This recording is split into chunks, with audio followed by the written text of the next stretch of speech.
बोलो रे बोलो जय भीम बोलो, ताकत से बोलो जय भीम बोलो, ताकत से बोलो जय भीम बोलो, बोलो रे बोलो जय भीम बोलो, हिम्मत से बोलो जय भीम बोलो, ताकत से बोलो जय भीम बोलो, प्यार से बोलो जय भीम बोलो, प्यार से बोलो जय भीम बोलो, बोलो रे बोलो जय भीम बोलो. डॉक्टर बाबासाहेब आंबेडकरांचा विजय असो, डॉक्टर बाबासाहेब आंबेडकरांचा विजय असो.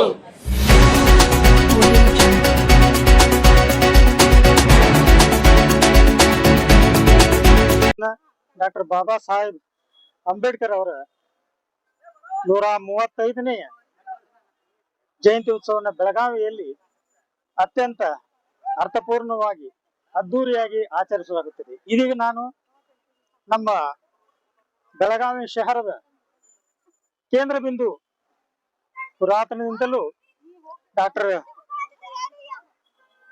ಬಾಬಾ ಸಾಹೇಬ್ ಅಂಬೇಡ್ಕರ್ ಅವರ ದಿವ್ಯ ಜ್ಯೋತಿ ನಾಗಪುರದಿಂದ ಬಂದು ನಮ್ಮ ಬೆಳಗಾವಿ ಕಿಲ್ಲೆ ಕೋಟೆಯ ಆವರಣದಿಂದ ಅಲ್ಲಿ ಚಾಲನೆ ಕೊಟ್ಟು ಮುಂದೆ ಕಸಾಯಗಲ್ಲಿಯಲ್ಲಿ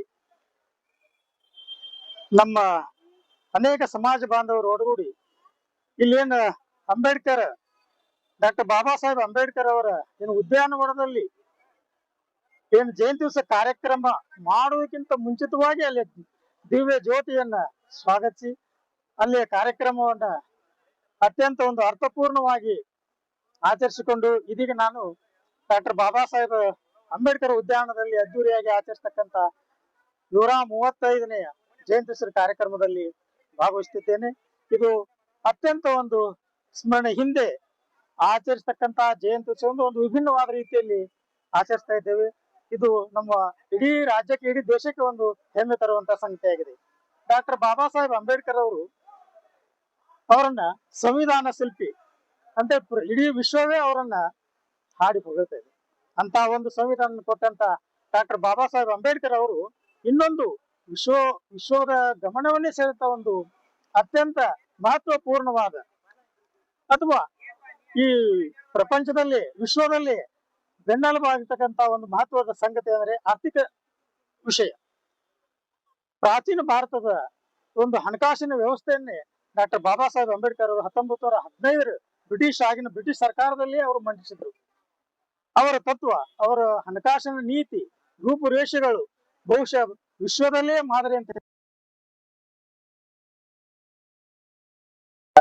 ಒಂದು ಆರ್ಥಿಕ ನೀತಿ, ಹಣಕಾಸಿನ ನೀತಿ ಹೇಗಿತ್ತಂದ್ರೆ ಯಾವುದೇ ಒಂದು ದೇಶದ ಒಂದು ಆರ್ಥಿಕ ನೀತಿ ಆ ದೇಶದ ಸರ್ಕಾರದ ಕೈಯಲ್ಲಿ ನಿಯಂತ್ರಣ ಬೇಕಂತ ಅವರು ಪ್ರತಿಪಾದನೆ ಮಾಡಿಸ್ತಿದ್ರು. ಯಾಕಂದ್ರೆ ಆರ್ಥಿಕ ನೀತಿ, ಹಣಕಾಸಿನ ಒಂದು ನೀತಿ ಏನು ಸರ್ಕಾರದ ಕೈಯಲ್ಲಿ ಇತ್ತಂದ್ರೆ ಆ ದೇಶದ ಪ್ರತಿಯೊಂದು ಪ್ರಜೆಗೆ ಸಮಾನತರವಾಗಿ ಹಂಚಿಬಿಡ್ತದೆ. ಈ ಒಂದು ಅರ್ಥಪೂರ್ಣವಾದ ಅಂಶವನ್ನು ಇಟ್ಟುಕೊಂಡೇ ನಮ್ಮ ಭಾರತ ಸರ್ಕಾರ 1969ನೇ ಇಸ್ವಿಯಲ್ಲಿ ಎಲ್ಲಾ ಖಾಸಗಿ ಬ್ಯಾಂಕ್ಗಳನ್ನು ಕೂಡ ರಾಷ್ಟ್ರೀಕರಣ ಮಾಡಿತು. ಆಗ ಡಾಕ್ಟರ್ ಬಾಬಾ ಸಾಹೇಬ್ ಅಂಬೇಡ್ಕರ್ ಅವರು ಇರ್ಲಿಲ್ಲ. ಆದರೂ ಕೂಡ ಅವರು ಪ್ರತಿಪಾದಿಸಿದಂತ ಹಣಕಾಸಿನ ನೀತಿಯನ್ನು ಅನುಸರಿಸಿ ಭಾರತ ದೇಶದಲ್ಲಿ 1969ರಲ್ಲಿ ಏನಾಯ್ತು, ಎಲ್ಲಾ ಬ್ಯಾಂಕ್ಗಳ ರಾಷ್ಟ್ರೀಕರಣವಾಯಿತು. ಸುಮಾರು 50 ವರ್ಷಗಳ ಹಿಂದೆ ಇದೇ ಬೆಳಗಾವಿ ಶಹರದಲ್ಲಿ ನಾವು ಅಂಬೇಡ್ಕರ್ ಜಯಂತಿಯನ್ನು ಆಚರಿಸುವಂತ ಪರಿಸ್ಥಿತಿ ಹೇಗಿತ್ತು ಅಂದ್ರೆ, ಒಂದು ಸಣ್ಣ ಎಲ್ಲೋ ಒಂದ್ ಕಡೆ ನಾವು ಡಾಕ್ಟರ್ ಬಾಬಾ ಸಾಹೇಬ್ ಅಂಬೇಡ್ಕರ್ ಫೋಟೋನಿಟ್ಟು ಪೂಜೆ ಮಾಡ್ತಾ ಇದ್ವಿ. ನಾವು ಶಾಲೆ ಕಲಿಯುವಂತ ದಿನಮಾನಗಳಲ್ಲಿ ಆಗಿಂದಕ್ಕೂ ಈಗಿಂದಕ್ಕೂ ನಾವು ಹೋಲಿಕೆ ಮಾಡಿದ್ರೆ ಅತ್ಯಂತ ಒಂದು ವಿಜೃಂಭಣೆ ಮತ್ತು ದಿನದಿಂದ ವರ್ಷದಿಂದ ವರ್ಷಕ್ಕೆ ಬಹುಶಃ ಇನ್ನೂ ಒಂದು ಅತ್ಯಂತ ಒಂದು ಹೆಮ್ಮೆ ಸಂಗತಿ ಅಂದ್ರೆ ನಮ್ಮ ಕರ್ನಾಟಕ ರಾಜ್ಯದಲ್ಲಿ ಏನು ಆಚರಿಸಿರಲ್ಲ ಅಂಬೇಡ್ಕರ್ ಜಯಂತಿ, ಈ ಬೆಳಗಾವಿಯಲ್ಲಿ ಆಚರಿಸುವಂತ ಒಂದು ಜಯಂತಿ ಉತ್ಸವದ ಒಂದು ವಿಭಿನ್ನ ರೀತಿ ಮತ್ತು ಅತ್ಯಂತ ಅದ್ದೂರಿ ಮತ್ತು ಅರ್ಥಪೂರ್ಣವಾಗಿದೆ. ಆ ಅರ್ಥಪೂರ್ಣವಾದ ಜಯಂತಿ ವರ್ಷದಿಂದ ವರ್ಷಕ್ಕೆ ಬಹುರೂಪದ ಅರ್ಥವನ್ನು ತೆಗೆದುಕೊಳ್ತಾ ಇದೆ. ವಿಶ್ವದಲ್ಲಿ ಅತ್ಯಂತ ಶ್ರೇಷ್ಠವಾದಂತಹ ಒಂದು ಸಂವಿಧಾನವನ್ನ ಡಾಕ್ಟರ್ ಬಾಬಾ ಸಾಹೇಬ್ ಅಂಬೇಡ್ಕರ್ ಅವರು ಈ ದೇಶಕ್ಕೆ ಕೊಟ್ಟಿದ್ದಾರೆ.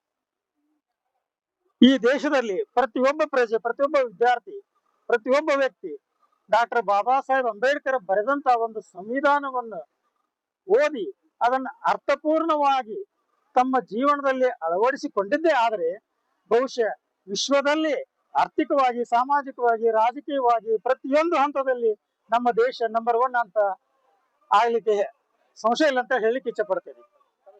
ನಾನು ಬಸವರಾಜ್ ಅರವಳ್ಳಿ, ಕರ್ನಾಟಕ ಗ್ರಾಮೀಣ ಬ್ಯಾಂಕ್ನ ನಿವೃತ್ತ ಅಧಿಕಾರಿ.